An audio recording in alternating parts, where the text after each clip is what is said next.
моите пеленца. Намираме се в Пловдив, в моят роден град и сега ще направим една хубава разходка по центъра, понеже времето е само за разходки. По принцип, аз съм родена тук, но съм израснала и наши живеят в едно село до Пловдив. Общо взето, аз съм си селско момиче, село Катуница да Бест. И сега с нас ще дойдете на нашата малка разходка по центъра. В Пловдив ще ви покажа Капана, Стария град, мислим. И така, ето го и моето братче. Да, парфюми. Не искам крадени парфюми. Не, крадени парфюми не искам. Тук искат да ми продават крадени парфюми. Супер. Влади нещо се срамува. Моето братче и с мама сме тук. И сега отиваме на разходка. Прекрасно е времето. Жалко, че нищо не работи. Но какво да правим? Такова е положението. Вижте, тук са разкопките. Разкопават и античният град в момента.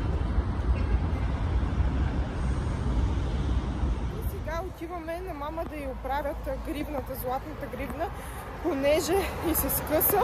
И моята ми се скъса преди около един месец и в София ми искаха за ремонт 70 лева, а тук мама ми каза, че е само 7 лева за запояване на гривната.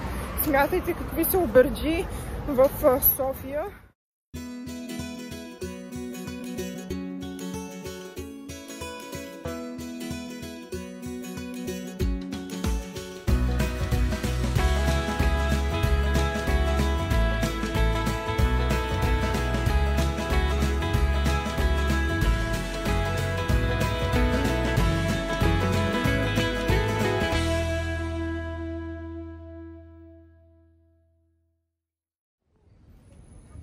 Сега се качваме към Старият град. Този път води отгоре на Старият град.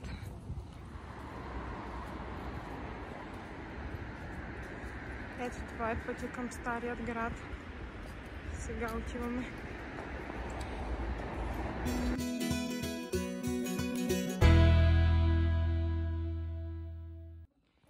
Ето там е резиденцията, в която си карахме абитюренският бал от гимназията. Колко хубаво беше! Ако знаете, тук едно време колко практики в гимназията съм изкарала и тук сядахме по камъните и рисувахме в художествената гимназия. И тук от 1 септември до 20 септември мисля, че имахме практика и рисувахме в Старият град. И беше много яко. Сега си спомням как сме рисували от сутринта, от 8 часа сутринта ни беше практиката до 5-6 часа и цял ден бяхме в този Стария град. И колко интересно беше.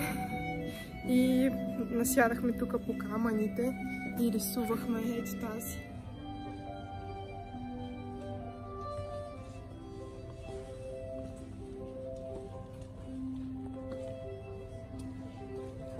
Много добре си спомням как рисувах и тази къща Георгади и толкова сложна ми беше за рисуване.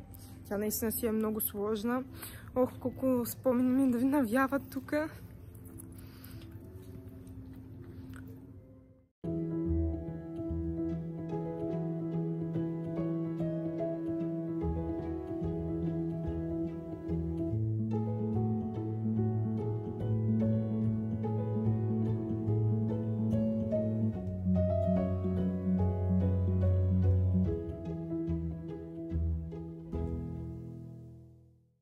Влади го карам да се снимаме.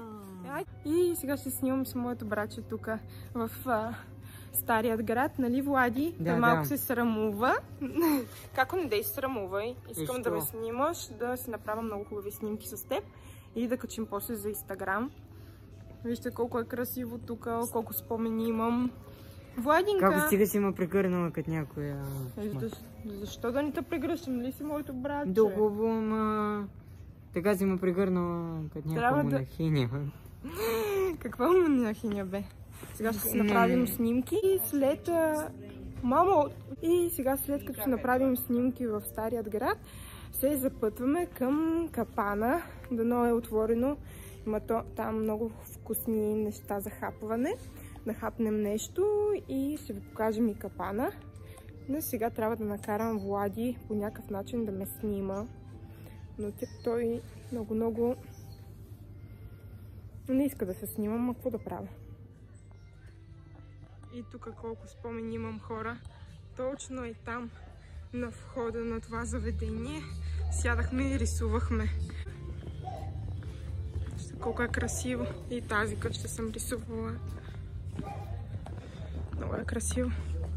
Вече сме в капана. Може да го познаете по шарените стени. Много е красиво тук, само че то работи заведението, но няма къде да се седне. По-отблизо, но наистина е много интересно и красиво, но лошото е, че всичко е затворено. Какво да се прави, това е положението. Трябва да се съобразяваме, въпреки че има някакви хора насядали, но не е както преди. За първи път виждам капана толкова да няма никакви хора.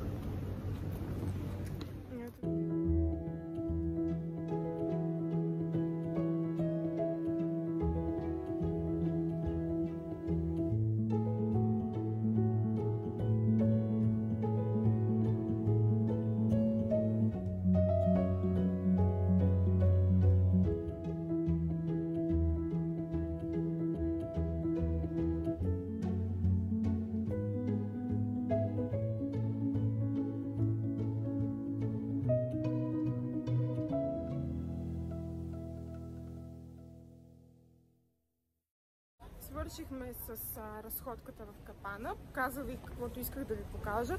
И сега отиваме с Влади да хапнем някъде. Нали, како? Да. Здравейте!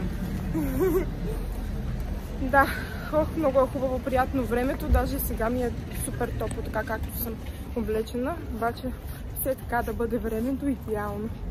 Много е слънчево и много топло. Я го покажи пак.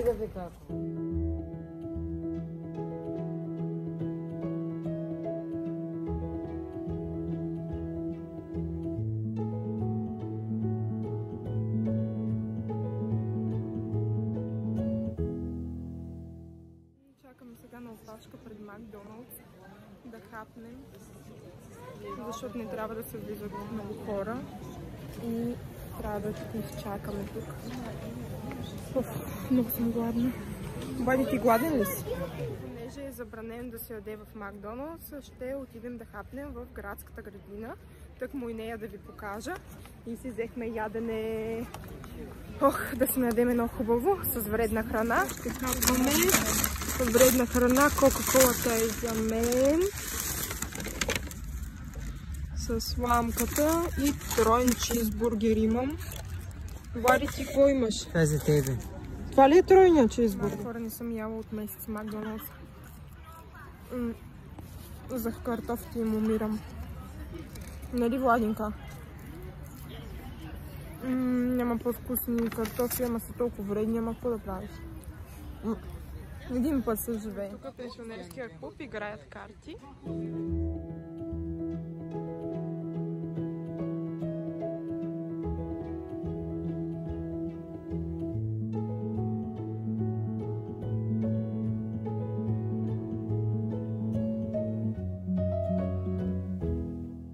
Сега видяхме, че има и ледена парзалка отворена тук на центъра и сега ще ви я покажем.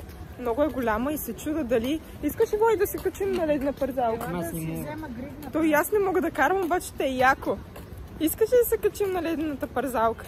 Оле, винаги съм се мечтала да карам кънки или как се казва? Кънки май. Да.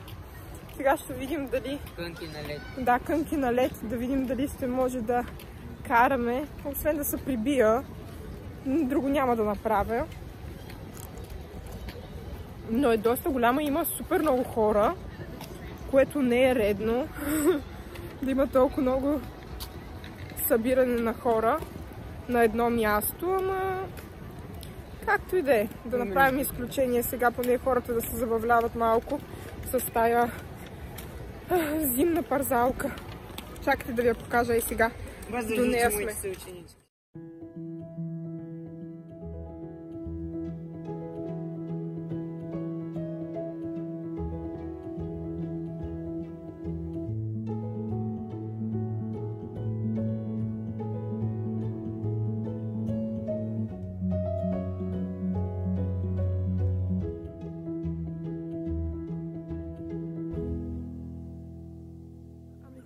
Искахме да се качим с Влади, обаче мама ни каза, че не е добра идея. Мама само каза.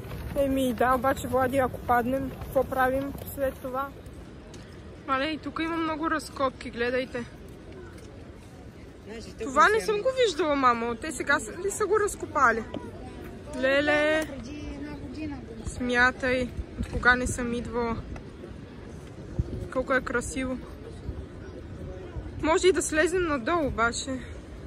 Вижте колко е красив градът. Това е най-красивия град за мен в България. Наистина е уникално. Толкова много архитектура има и красота. Няма ли? Ей, това исках толкова много време и сега го намерих в един магазин на центъра.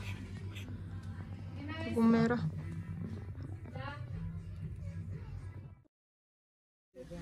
Папагалче!